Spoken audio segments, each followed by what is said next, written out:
नमस्कार दोस्तों, आप सभी का स्वागत है आपके अपने YouTube channel newfangled competition classes में।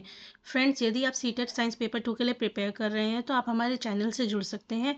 हमारे चैनल पे आपको पूरी साइंस की तैयारी करवाई जाती है। अभी हमारे चैनल पे चल रही है एक टॉपिक इन शॉर्ट सीरीज़, और इस सीरीज़ के अंदर मैं आपको वही टॉपिक करवा रही हूँ जो आपके एग्ज़ाम्स के लिए बहुत इंपॉर्टेंट है, जिस टॉपिक से आपके हर बार क्वेश्चंस पूछे जाते हैं।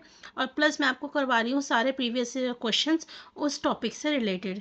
इसलिए यदि आप आने वाले एग्ज़ाम के लिए अपीयर होने वाले हैं तो इस जो सीरीज़ है इसको पूरा देखिएगा, और जो प्रीवियस ईयर के क्वेश्चन है वो ज़रूर करके जाइएगा। इतना करने के बाद आपका एग्ज़ाम क्लियर होने से कोई नहीं रोक सकता। आइए चलिए स्टार्ट करते हैं। आज का टॉपिक जो हम पढ़ने वाले हैं वो है इंडिकेटर्स। इससे पहले मैं आपको बता दूं, हमने जो लास्ट क्लास थी उसके अंदर जो टॉपिक किया था वो था एसिड, बेस एंड सॉल्ट। ये उसी के आगे कंटिन्यूएशन में है। सबसे पहले हम पढ़ेंगे कि हमने लास्ट वीडियो में पढ़ा था कि एसिड्स क्या होते हैं और बेसिस क्या होते हैं। थोड़ा सा रिकॉल कर लेते हैं। एसिड्स क्या होते हैं? एसिड्स वो सब्सटेंस होते हैं जो कैसे होते हैं, सोर होते हैं। एसिड क्या होता है? एसिड वो सब्सटेंस होते हैं जो कैसे होते हैं, सोर होते हैं। और बेस वो सब्सटेंस होते हैं जो कैसे होते हैं, बिटर होते हैं टेस्ट में। ठीक है। अब बात ये आती है कि हम सारे के सारे जो एसिड्स हैं या बेस हैं उन्हें हम टेस्ट नहीं कर सकते। तो क्या हमारे पास कोई ऐसा तरीका है जिससे हम पहचान पाए कि ये एसिड है या बेस है? तो उसका हमारे पास एक तरीका होता है, उनको हम बोलते हैं इंडिकेटर्स। इंडिकेटर्स क्या होते हैं? इंडिकेटर्स वो सब्सटेंस होते हैं जो हमारे को ये पहचानने में मदद करते हैं कि यदि ये कोई सॉल्यूशन मेरे को दे रखा है, मान लीजिए ये कोई सॉल्यूशन है, अगर ये कोई सॉल्यूशन दे रखा है तो ये मुझे मदद करेगा जानने में कि ये सॉल्यूशन एसिडिक है या फिर बेसिक है। ठीक है। तो बेसिकली अगर मेरे को डेफिनेशन समझनी है तो डेफिनेशन क्या कहती है इंडिकेटर की? इंडिकेटर्स वो सब्सटेंस होते हैं जो अपने कलर को चेंज करते हैं। कब? जब वो किसी एसिड या बेस के कांटेक्ट में आते हैं। आई होप यहाँ तक आपको क्लियर हो गया होगा। अब हमारा आता है टाइप्स ऑफ इंडिकेटर। इंडिकेटर हमारे कितने तरीके के होते हैं? तो बेटा हमारे पास 3 तरह के इंडिकेटर्स होते हैं। एक होते हैं नेचुरल इंडिकेटर्स, एक होते हैं सिंथेटिक इंडिकेटर्स, और एक होते हैं ऑल्फैक्टरी इंडिकेटर्स। ठीक है। वन बाय वन हम इनके बारे में पढ़ेंगे। चलिए, सबसे पहले बात करते हैं नेचुरल इंडिकेटर की। नेचुरल इंडिकेटर्स क्या होते हैं?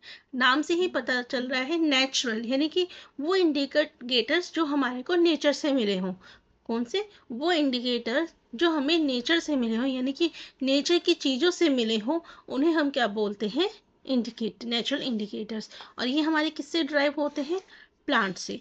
हमारे जो बुक्स हैं उसके अंदर, जो आपके एनसीईआरटी है उसके अंदर हमारे को 4 तरह के नेचुरल इंडिकेटर्स दे रखे हैं। पहला लिटमस, दूसरा China rose, third is red cabbage, and fourth is turmeric. सबसे ज़्यादा यूज़ होने वाला जो है वो है आपका लिटमस। हम सबसे ज़्यादा किसका यूज़ करते हैं? लिटमस का यूज़ करते हैं। बाकी आपके जो क्वेश्चंस हैं वो बाकी चीज़ों से भी बनते हैं। आइए चलिए याद करते हैं। देखिए क्या होता है। जो लिटमस होता है, लिटमस का जो नेचुरली कलर होता है वो कैसा होता है? पर्पल। कैसा होता है? पर्पल। जब हम इस लिटमस पेपर को किसी भी एसिडिक सॉल्यूशन के अंदर डालते हैं तो इसका कलर क्या हो जाता है? रेड। लेकिन जब हम इस लिटमस पेपर को किसी बेस सॉल्यूशन में डालते हैं तो कलर हो जाता है ब्लू। अब इसको याद करने का तरीका, क्या है? देखिए क्या होता है कि एसिड, आपको पता है एसिड बहुत रिएक्टिव चीज़ होती है। ठीक है। जो बहुत खतरनाक चीज़ होती है, सबने सुना होगा। तो इसलिए हमने क्या कर दिया, इसको रेड फ्लैग दे दिया। ठीक है। तो याद रखिएगा कि अगर कोई चीज़ रेड कलर की हो गई तो इसका मतलब वो एसिडिक है, अगर हम लिटमस पेपर से चेक कर रहे हैं। और अगर वो ब्लू कलर की है तो इसका मतलब वो बेस है। और ये याद रखिएगा, लिटमस हमें कहाँ से मिलता है? लिचिन प्लांट से। किससे? लिचिन्स। यहाँ से क्वेश्चन आपका बन जाता है। नेक्स्ट आता है इंडिकेटर चाइना रोज। कौन सा इंडिकेटर आता है? China rose. अब देखिए इसको याद करने का तरीका पहले समझ लीजिए। चाइना रोज क्या होता है? न्यूट्रली इसका जो कलर होता है वो क्या होता है? Light pink. लेकिन अगर हम इसको किसी एसिडिक सॉल्यूशन के अंदर चेक करेंगे तो इसका जो कलर हो जाता है वो होता है डार्क पिंक, और बेस के अंदर इसका कलर हो जाता है ग्रीन। अब इसको याद करने का तरीका क्या है? इसको याद करने का तरीका ये है, देखिए चाइना के अंदर क्या आता है? आयन। ठीक है। और पिंक के अंदर भी क्या आता है?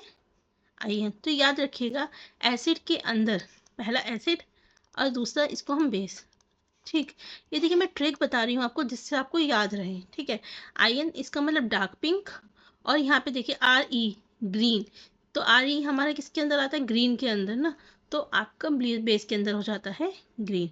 उसी तरीके से हम बात करेंगे रेड कैबेज की। रेड कैबेज का जो न्यूट्रल में सोल्यूशन में कलर होता है वो होता है वायलेट, और एसिड में क्या हो जाता है, रेड। तो इससे ही पता चल रहा है, पहला एसिड एंड दूसरा बेस। ठीक है, तो आपका रेड किस में होता है, एसिड में।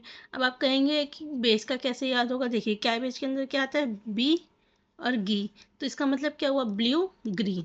तो आपको याद रखना है बेस का कलर क्या हो जाता है, ब्लू ग्रीन। और टर्मरिक, टर्मरिक तो सबसे कॉमन है और सबने अपने डेली लाइफ में देखा होगा। न्यूट्रली इसका कलर क्या होता है, येलो, एसिड में येलो और बेस में रेड। याद करने का तरीका क्या होता है, जब कभी भी आपके कपड़ों पे हल्दी लग जाती है तो आप उसके ऊपर सोप लगाते हैं, राइट।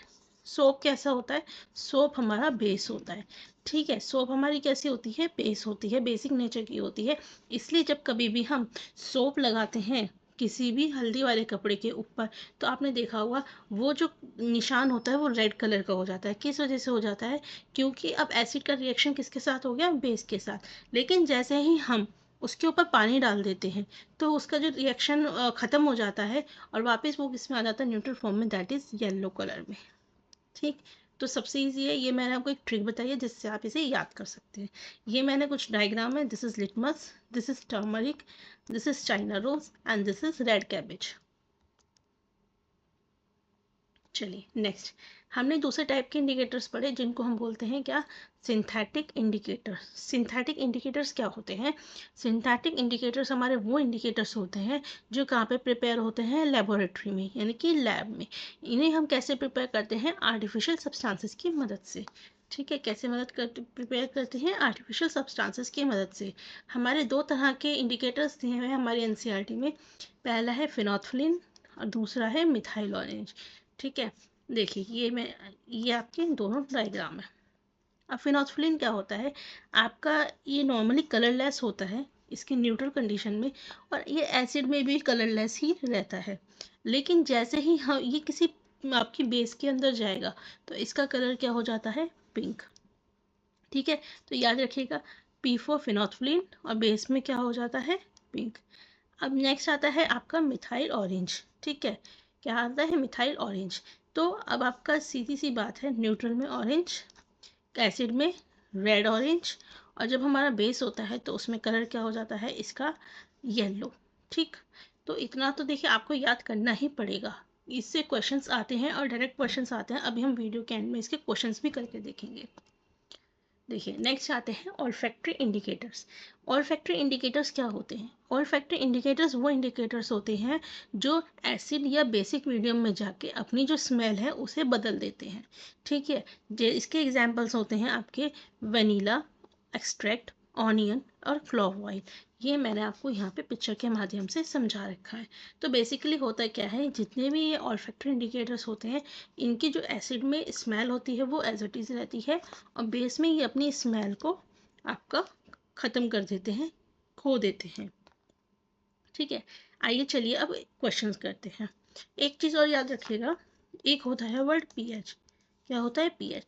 ठीक है, तो पीएच क्या होता है, पीएच हमारे को ये बताता है कि हमारा जो सॉल्यूशन है, ठीक है, जो हमारा सॉल्यूशन है वो कितना एसिडिक है या फिर बेसिक है, कितना एसिडिक है या बेसिक है।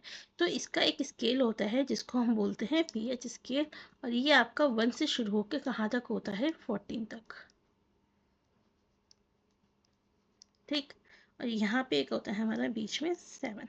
तो यदि किसी चीज़ का आपका जो पीएच है वो 7 आ रही है वैल्यू, तो इसका मतलब क्या है, वो आपका न्यूट्रल है। कैसा है, न्यूट्रल। और जैसे जैसे हम इसके लेफ्ट में जाएंगे उसकी जो एसिडिटी है वो बढ़ती चली जाएगी, और जैसे जैसे हम राइट में जाएंगे उसकी जो बेसिसिटी है वो बढ़ती चली जाएगी। यानी कि आपका अगर किसी का पीएच वैल्यू 4 है और अगर किसी का पीएच वैल्यू 1 है, तो सबसे ज़्यादा एसिडिक सब्सटेंस कौन सा होगा, जिसका वैल्यू पीएच 1 होगा। ठीक है। और अगर मैं बेसिक की बात करती हूँ, यदि किसी का पीएच वैल्यू मान लीजिए 9 है और किसी का 12 है, तो सबसे ज़्यादा बेसिक सब्सटेंस कौन सा होगा? जिसका 12 होगा। आई होप यहाँ तक आपको क्लियर हो गया होगा। चलिए कुछ क्वेश्चंस करते हैं। Sunita puts the following indicators in solution A, B and C and makes the following observation. अब सुनीता ने क्या करा कि इन इंडिकेटर्स को सोल्यूशन में डाला, ए में, बी में और सी में, और उसने कुछ ये ऑब्जर्वेशन दी। अब हमें बताना है कि हमारे ये जो ए और बी और सी हैं ये कैसे हैं। तो देखिए, टर्मरिक सबसे पहले क्या दिया हुआ है? टर्मरिक। अब आप सभी को मैंने अभी बताया था टर्मरिक क्या होता है? येलो कलर का होता है, ठीक। तो जो येलो कलर का होता है, तो सीधी सी, और हमने क्या कहा था कि जैसे ही उसके ऊपर बेस लगता है, हल्दी का निशान उस पर मान लीजिए बेस में आता है, जैसे हमने सोप रगड़ी थी, तो कौन सा कलर हो जाता है हमारा? Reddish brown.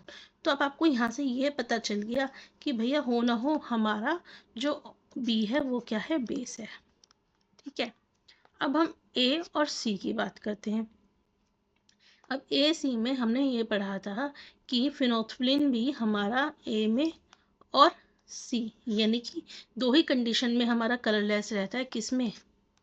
या तो एसिडिक में या फिर न्यूट्रल में, करेक्ट। अब यहाँ पे न्यूट्रल तो कहीं दे नहीं सर रखा, तो इसका मतलब क्या हुआ कि भैया ये भी एसिडिक होगा और ये भी एसिडिक होगा।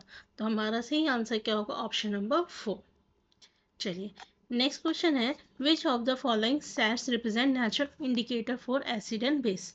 एसिड और बेस के लिए नेचुरल इंडिकेटर्स हमारे कौन से होते हैं? तो याद रख लीजिए, फिनोल्फ्थालीन और आपके मिथाइल ऑरेंज, ठीक है। इन दोनों को छोड़ के जितने भी इंडिकेटर्स होंगे ये हमारे क्या है? सिंथेटिक इंडिकेटर्स, और इनको छोड़ के जितने भी इंडिकेटर्स होंगे वो नेचुरल इंडिकेटर्स होंगे। तो फिनोल्फ्थालीन है, इसमें ये नहीं हो सकता। इसमें क्या है? मिथाइल ऑरेंज, ये नहीं हो सकता। इसमें फिनोल्फ्थालीन है, ये नहीं हो सकता। तो हमारा आंसर क्या होगा? सही ऑप्शन नंबर 2। चलिए next, you are provided with the pink colour China rose solution. देखिए अब यहाँ पे क्या दिया हुआ है? चाइना रोज सॉल्यूशन, ठीक है। और मैंने आपको बताया था चाइना रोज सॉल्यूशन के लिए इसमें क्या आ गया? IN, यानी कि डार्क पिंक, ठीक। और यहाँ पे क्या आ गया? RE, इसका मतलब क्या हुआ? ग्रीन। डार्क पिंक किस में था? एसिडिक में। और ग्रीन किस में था? बेस में। अब देखते हैं क्वेश्चन में क्या क्या रखा है। पहले टेस्ट ट्यूब के अंदर जब उसने 2 ड्रॉप सॉल्यूशन डाले ए के, तो उसको क्या मिला? डार्क पिंक कलर मिला। अभी मैंने बताया डार्क पिंक कलर उसे किस केस में मिलता है? एसिडिक के केस में। तो यानी कि ए क्या होगा हमारा? एसिडिक, ठीक है। उसके बाद इन्होंने कहा कि 2 ड्रॉप सोल्यूशन उसने बी के डाले लेकिन कलर चेंज नहीं हुआ, यानी कि वो अपने न्यूट्रल सोल्यूशन में है। किस में है? न्यूट्रल में। भाई चेंज तभी तो नहीं होगा, हमारा जब एसिड में भी होता है और बेस में भी होता है, तो किसके अंदर नहीं होगा चेंज? जो हमारा न्यूट्रल होगा, ठीक है। और फिर उसने कहा कि जब हमने सी ड्रॉप के सोल्यूशन के अंदर डाली कुछ, तो क्या हुआ? ग्रीन कलर हुआ। ग्रीन कलर हमारा किस में होता है? बेस में। तो आपका सही ऑप्शन क्या होगा? Option number 3। सो फ्रेंड्स, इसी तरीके से आपके क्वेश्चन आते हैं इस वाले टॉपिक से, और ज़्यादातर आते ही हैं, इसलिए इसको अच्छे से याद करके जाइएगा। स्क्रीनशॉट ले लीजिए, जाने से पहले एक बार रिवाइज कर लीजिएगा। वीडियो अच्छी लगे लाइक सब्सक्राइब शेयर ज़रूर कीजिएगा। मिलेंगे नेक्स्ट वीडियो के अंदर। Thank you.